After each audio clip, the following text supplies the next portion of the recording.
Have you ever wondered why your emotions feel like they are out of control sometimes? Hi, my name is Matusz Hanidziar, and the topic of this video is: Are emotions your inner child?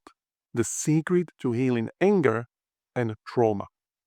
Imagine this: you are holding the hand of a curious child who is tugging you towards something fascinating, a shiny new toy. But instead of letting them explore, you pull them back and say, "No, no, no, no, no, no, we don't go there." Do they stop being curious? Of course not.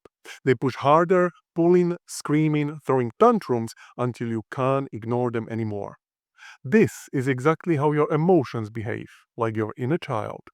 Over the past 7 years as a hypnotherapist and coach, I've seen this play out time and time again. When clients come to me saying, "I have anger issues," my response is always the same: "You haven't felt angry enough." Now, let me explain. Your subconscious mind is like a curious child, always seeking to experience and understand emotions. Anger, sadness, fear, they are just toys it is drawn to explore.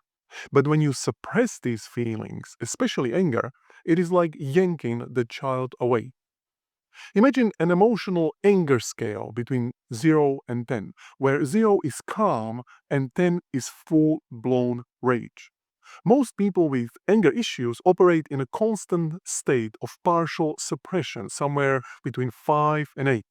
Every time anger bubbles up, they push it down, saying, "No, no, no, no, no, no, no, we don't go there." But your subconscious, this inner child, doesn't forget. It keeps pulling, badgering, and throwing emotional tantrums until it gets your attention. And here's the thing: those tantrums don't just stay in your head. They often spill into your body: tight shoulders, a clenched jaw, or even physical exhaustion. These are signs your inner child is still pulling on your sleeve, begging you to pay attention. What I do with my clients is revolutionary, yet simple. In a deeply relaxed state, we explore the emotion together. I guide their subconscious, this curious child, into fully experiencing the anger, taking it to a 10 out of 10. We examine it from every single angle, satisfying its curiosity and let it run its course. This process may sound intense, but it's profoundly freeing. Think about it. How often have you tried to avoid anger only for it to explode at the worst possible moment? Allowing yourself to feel it fully in a controlled and safe environment doesn't just release the pressure, it helps you understand what your anger has been trying to tell you all along. By the end, this inner child is often ready to let go, bored with the emotion. It says, satisfied. And then we can choose something else: courage, confidence, even enthusiasm. That same energy that once fueled anger now becomes a tool for creating a meaning and purpose in your life. Here is an example from my own life. My wife Maya is an emotional master. She's my role model for dealing with emotions. Whenever she feels something intense, she simply says, "It's just an emotion." At first, I was frustrated. "Just an emotion," I'd ask. "Emotions are signals, they demand attention." What I didn't realize was that Maya was paying attention. She was paying deep attention. The real problem wasn't her, it was me. I made the number one mistake most people make with emotions: asking why. When we feel something strong, anger, sadness, fear, our instinct is to analyze. Why am I angry? Why am I sad? But as soon as we do, we stop feeling and retreat into our minds. Analysis is a form of escape, a way to avoid the discomfort of the actual emotion. But emotions, they don't need analysis, they need space. They need you to sit with them, to feel them, and let them run their course. Think of it like watching a storm pass. You don't have to understand why it's raining, you just need to know it's temporary. Take a moment now. Think of an emotion you have been avoiding. Maybe it's anger, frustration, or sadness. Where does it sit in your body? What does it feel like? Is it heavy, tight, warm?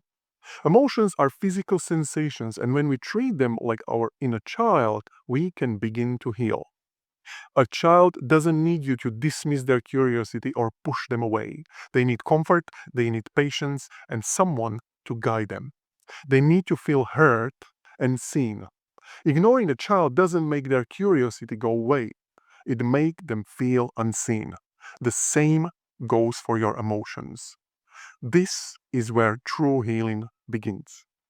By the way, if you are finding this valuable, take a second to subscribe to this channel and share this video with someone who might benefit from the message. These ideas could change their life, just as they've changed mine. Healing emotions requires bravery. It's about being present and safe in your own body even as you face the discomfort of anger, of fear, or sadness. It's going back to the scene of the trauma, but with a trusted companion.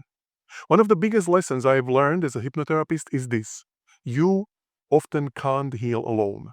Healing sometimes requires being witnessed. When someone holds space for you, stays present while you feel the depths of your pain, you create the safety needed for transformation. But let me add something important here. Being witnessed doesn't mean you are dependent on someone else. It means you are giving yourself permission to be human, to not have to carry the weight alone. Whether it's a therapist, a friend, or a loved one, having someone present with you in that moment creates a bridge between pain and healing. Now let's talk about emotional homes. This is a concept I often share in my work. Emotional homes are the predominant emotional states we have unconsciously learned to operate in. For many people, these emotional homes were built in childhood, often shaped by the dynamics of their family or the environment around them. They are comfortable because they are familiar. But familiar doesn't always mean beneficial. Think about it. Maybe your emotional home is frustration because that is what you grew up seeing. Or maybe it's sadness because that was how you got attention or connection as a child. These emotional states become your default, the place your mind and body return to time and time again, even if they are no longer serving you. But here is the good news: emotional homes aren't permanent, they can be remodeled. One of the most powerful ways to shift your emotional home is to fully feel the emotions tied to it. If frustration has been your default, you need to sit with that frustration, understand it, and let your inner child fully explore it. Only then can you begin to move beyond it. In hypnosis and somatic work, I guide clients to explore their emotional homes with curiosity and without judgment. We identify the patterns and ask, what if there is another home you could live in? For example, frustration can transform into resilience. Sadness can shift into peace. By feeling the emotions fully and then redirecting that energy, we can consciously choose a new emotional home. Imagine what it would feel like to live in a home built on courage, confidence, or joy instead of frustration, fear, or sadness. It's not about suppressing the difficult emotions, it's about using them as stepping stones to create a new foundation. I use hypnosis and somatic approaches to guide clients through this process. Instead of labeling emotions or intellectualizing them, we focus on the raw sensation. This changes the narrative. It rewires the subconscious mind. It transforms you. Imagine taking the power of anger, fear, or sadness and channeling it into something meaningful. Anger can become courage. Fear can transform into alertness or preparation. Every emotion, when felt fully and understood, can be repurposed into a strength. Let me share with you one last thought. Trauma doesn't disappear. I still carry the scars of my own experiences, but today I don't carry them alone. My inner child has the company of my healed self. Together, we navigate life. So, what do you think? Does this resonate with your own experiences? Let me know in the comments below, and please feel free to subscribe for more videos like this. Thank you very much for watching.